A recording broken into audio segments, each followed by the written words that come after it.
Hello community, welcome to a new story titled, Wife Admitted to Having an Ongoing Affair with Her Boss, Who's Married with 2 Kids, After Only Being Married to Me for 4 Months. Well, let's get started, and don't forget to stay tuned for new stories and updates.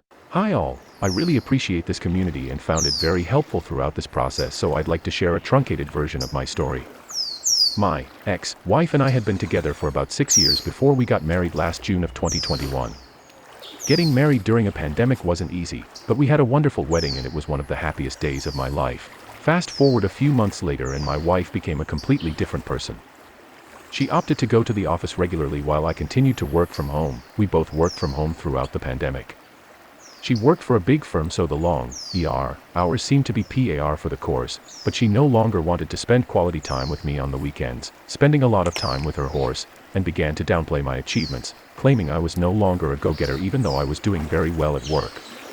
People say that the first year of marriage can be hard, so I started taking my wife on regular date nights to reinvigorate our relationship, but she remained withdrawn and judgmental, which was a big blow to my self-esteem. I racked my brain thinking of what I might have done to make her act and feel this way, but I couldn't come up with anything plausible, so I started to lose sleep thinking I was, possibly, losing my wife to someone else. These were the worst months of my life because I couldn't believe you could lose the person you married so shortly after tying the knot, so I convinced myself it was the pressure of her job that was causing her to act this way, and I opted to suppress the negative thoughts to avoid exacerbating the issues we were having. She was actually gaslighting me the whole time and I just didn't know it. D-Day. I organized a romantic weekend by the beach, despite my suspicions, in order to try and revive what we had prior to our marriage. I thought this would renew our bond, but she became more brazen with her disdain. I told her I loved her when we were going to dinner. She didn't reciprocate, and later that night she had me take a social media picture of her in a bubble bath, and when I mentioned that she was a little too outrageous for social media, she replied, "That's not what I'm using it for." We have been intimate throughout our marriage, but she refused to be intimate with me on this trip. That's when I finally confronted her on my suspicions and demanded she be honest with me. She denied everything for a while, but I convinced her I had proof. I didn't, and she finally confessed. She admitted to sleeping with her boss on numerous occasions for months and that he was pressuring her to leave me. I went through a panic attack, which I never experienced before, and after finally calming down I realized what a fool she was for falling for his lies. I told her I was going to inform his wife and she responded, "She'll find out, but you won't be the one to tell her." That's when I knew my ex-wife had convinced herself she was going to run away with her boss. It was sick and a little evil, and I realized that my ex-wife was never who I married. The real her was this manipulative and vile stranger. She changed my flight that night and sent me to my parents' house and told me she would mail me some boxes of my clothes. I contacted the boss's wife via social media as soon as I got to the airport, and that's when all hell broke loose.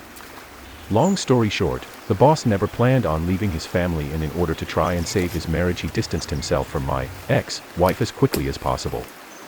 Apparently HR had to get involved, and my ex-wife quickly gained a reputation around her office. She cried and pleaded with me to take her back, but I told her she made the decision and I'm just completing her plan. Aftermath. Success is the best revenge. Life has been good now that the dust has settled. I live near some of my closest friends, met a wonderful woman, and found a great job in CA. I'm learning to love myself again and have realized that my ex-wife's opinion of me during our marriage is not a reflection of who I am or my inherent value. I'm truly happier without her, and while I occasionally feel disheartened by what transpired, I feel blessed that this truth came to light before we had kids. Personal opinions. 1. Wow, I can't believe she had you take a picture of her in the bathtub for her boss. These cheaters are seriously twisted in the head. Congrats on exiting that situation. 2. It will really be very helpful for some of us if you can share the process by which you were able to have seemingly been able to detach from your partner rather quickly and with minimal damage. Most of us here are still reeling even after a year. Thanks. Op. It is not easy and the pain still lingers. But you have to focus on yourself and improving yourself in any way you can. Exercising, eating better, adventuring, spending more time with friends and family. It all helped me cope with the trauma. I even worked hard to refine my resume and reached out to connections to find new job opportunities. It's not that I disliked my previous job, but I wanted a complete reset. I focused a lot of my energy at my new job to cement myself within the organization and distract myself from the pain. I still have trouble sleeping some nights, but as I got healthier and happier, I exuded a confidence that attracted the people around me. The best thing you can do is show growth and maturation despite these embarrassing circumstances. Show others that your ex does not define you, and those around will start to admire you for a quality they never knew you had. Everything takes time, and I promise you it was not easy for me in the early stages. But use this opportunity to find yourself again and evolve. 3. I still find it amazing the twisted mental landscape that cheaters create. They need to somehow invent a justification for their choice to cheat and break up. A whole fantasy landscape arises in existence full of running away. What is this, even? As if they are both just going to quit their jobs and potentially move away from any children involved to move in and live happily ever after, and just be with each other in happiness and love without the outside world ever intruding on them. And just as inexplicably they want to come home once the bubble pops and they are left with the consequences of their actions. Sadly and surprisingly, many BS are willing to take back their betrayer because they still felt the love they had for that person, even though that person demonstrated unequivocally that they don't have the same feelings for you. What is it about our society that people feel entitled to lie and cheat and be just awful partners, but somehow still feel entitled to be in a relationship with the person they are betraying in such an awful manner? I told my ex-wife that if she felt any disdain for me to excuse her actions, so be it. But what did the boss's wife and kids ever do to her? She even had me meet the boss and his wife over lunch. It was an extremely selfish and ridiculous act on her part. I might as well have worked on him if it was a one-time thing and she was truly sorry. But going back to him on numerous occasions and conspiring to leave me made the situation very painful. 4. I always wonder what kind of thing they say and expect you to believe when they try to convince you to accept them. Mine, at first, was completely disinterested in whether I knew or not. Then they were like, oh, that never actually happened, it was a joke. I was just annoying the witch fam.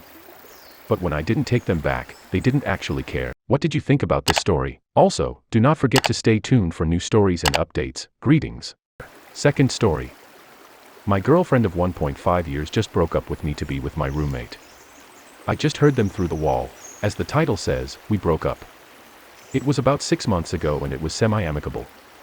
We broke up because she was developing feelings for my roommate. Admittedly, they are more compatible and he's an upgraded version of me, so I can see why it happened. This isn't an evil thing. Both asked my permission to start dating and don't do any PDA while I'm around. I still both consider them friends and I just want them to be happy. For the most part, they are quiet at night. If I really listen, I can hear what's going on, but they generally save it for when they are alone. Except for last night. We went out to the bar for his birthday and they got pretty drunk. I was the DD because I don't really drink. Anyway, last night we got home at close to 2 a.m. and all went to bed. I made sure they both got into bed, put water, Advil, and buckets out just in case. I then put sleeping bags out for the other people and did the same. As I was brushing my teeth, my ex walked in, hugged me and said she was sorry. She thanked me for always being so nice and she promised to help me find a new girlfriend when I was ready. When I finally got to bed, I could hear muffled talking, mostly about how great the night was. Then it got quiet and then it started. I don't know how long it lasted, but it was louder than normal. I've been okay with the breakup until now. I'm glad they're happy, but last night I fell asleep crying. I woke up this morning, made breakfast for everyone and started to clean up. Feel free to ignore this, I just needed to get this off my chest. I'm sad when I really think about the situation, but that's why I try not to. TLDR, my ex and roommate are sleeping together and they were loud last night. Update. Following everyone's advice, I announced that I was moving out. My now ex-roommate pulled me aside and asked if it was for his relationship.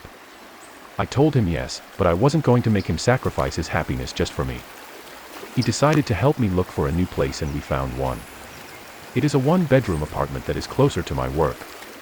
My landlord is a family friend of my ex-roommate's family, and after my landlord explained the situation to me, I ended up getting a slight discount on the rent for the first year. My landlord, my ex-girlfriend, and a few other friends helped me move in. I had a housewarming party and was specifically asked not to prepare anything. I had 7 people come over with dinner, dessert, and drinks.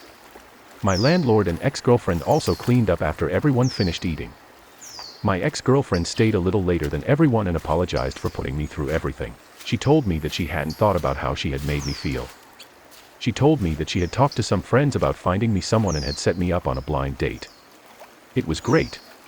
We have gone out several times since our first date. The last few weeks have been the best in a long time. I never realized how bad my situation was. Obviously not everything is perfect, and I still need to work on my self-esteem and standing up for myself, but I'm in an infinitely better position than I was before. TLDR, I moved out and started dating a new girl. Comments of this story. 1. More compatible maybe, but the upgraded version comment was super sad. Hopefully his new relationship restores his confidence. And then he went and made breakfast for everyone, too. He seems like a really nice guy, maybe a little too nice, but all around not all that bad. I gotta admit, I don't think I'd have stuck around for a single second. I'd have been quite hurt. It takes something, I'm not sure what, to be able to stay amicable and manage to be okay in this situation. I'm sure he was masking a lot of the time, and that moment he cried in bed was a release for him. 3. I was thinking he was a little too nice as well, and people were possibly taking advantage of that, but it seems like his group of friends are some decent people. Helped him secure housing, helped him move into housing, helped him meet other women. Hope things go well for him. I'm just glad he didn't become bitter over this experience. 4. I mean, good for the ex to be so kind and supportive, but also wild that she didn't consider how OOP was feeling. 5. I think OOP was leaning too far into expressing an "I just want you both to be happy" attitude due to low self-esteem. It may seem from the outside that it would be obvious, but depression, anxiety, and self-esteem issues are incredibly easy to hide, especially if you're around people who don't experience them to the same degree and don't know what to look for. Plus the denial on the ex-girlfriend's part, where she just wanted everyone to be alright with things. Denial is strong and as a general rule creeps in without you noticing. Edit. Not to mention the denial on the part of OOP that everything was working out and he just needed to suck it up and stick it out. What did you think about this story? Also, do not forget to stay tuned for new stories and updates. Greetings.